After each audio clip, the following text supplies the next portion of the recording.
Hello, and welcome back to our channel, where we save you from the most embarrassing mistakes in English. Hi everyone! Today we're teaching you about words that look familiar but mean something completely different. I'm Nancy. And I'm Sam. If you've ever used a word that sounds right but meant something totally wrong, this video will save you from humiliation. Please like and subscribe.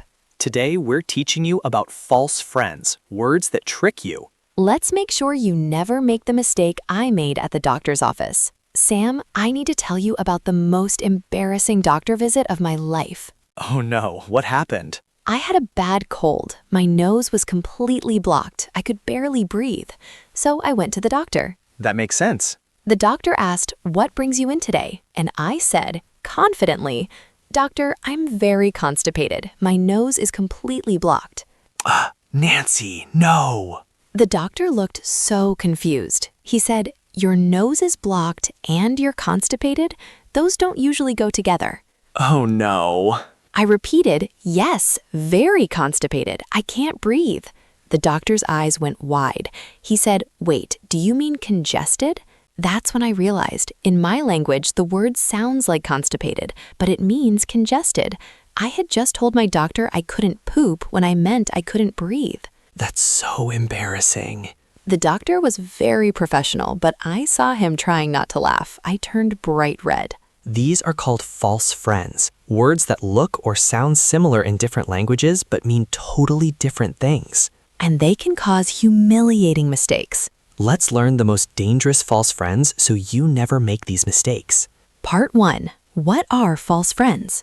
False friends equals words that look or sound similar to your language but have different meanings in English. They're false friends because they trick you. They seem familiar, so you trust them, but they betray you.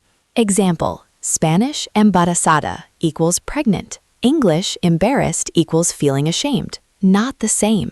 If you say, "I'm so embarrassed," thinking it means pregnant, people will be very confused. Let's learn the most dangerous ones. Part 2. Medical false friends. Dangerous. Medical false friends are the worst because health is serious. 1. Constipated versus congested. Constipated equals can't poop, digestive problem. Congested equals stuffy nose, can't breathe, cold or allergies. My mistake. Don't confuse them. 2. Intoxicated versus poisoned. In some languages, intoxicated means poisoned. But in English, intoxicated equals drunk from alcohol. Poisoned equals ate or drank something toxic. Don't say, "I'm intoxicated" if you ate bad food. Say, "I think I have food poisoning." 3. Pregnant versus embarrassed. Spanish speakers, embarazada equals not embarrassed. Pregnant equals expecting a baby. Embarrassed equals feeling ashamed. Don't say, "I'm so pregnant" when you made a mistake. Part 3. Everyday false friends. 4. Actually versus currently. In many languages, actually sounds like currently. But in English, actually equals in fact, really. Currently equals right now. Wrong. I'm actually working, if you mean right now. Right. I'm currently working. Or, I actually work here. It's true. 5. Library versus bookstore. Spanish, French speakers confuse these. Library equals place to borrow books free. Bookstore equals place to buy books. Don't ask where's the library if you want to buy a book. 6. Sensible versus sensitive. French, Spanish sensible equals not English sensible. Sensible equals practical, makes good decisions. Sensitive equals emotional, easily hurt.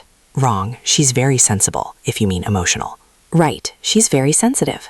Part 4. Embarrassing false friends. 7. Excited versus aroused. Be very careful with this one. Excited equals happy, enthusiastic. Aroused equals sexually stimulated. Say, "I'm excited for the presentation," not "I'm aroused for the presentation." This is a disaster waiting to happen. 8. Preservative versus condom. French speakers, be careful. French preservatif equals condom. English preservative equals chemical in food. Don't say, "This food has no preservatives" when talking about condoms. And don't ask for preservatives at a pharmacy. 9. Sympathy versus empathy.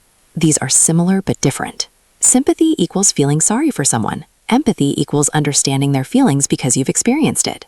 I have sympathy for you equals I feel bad for you.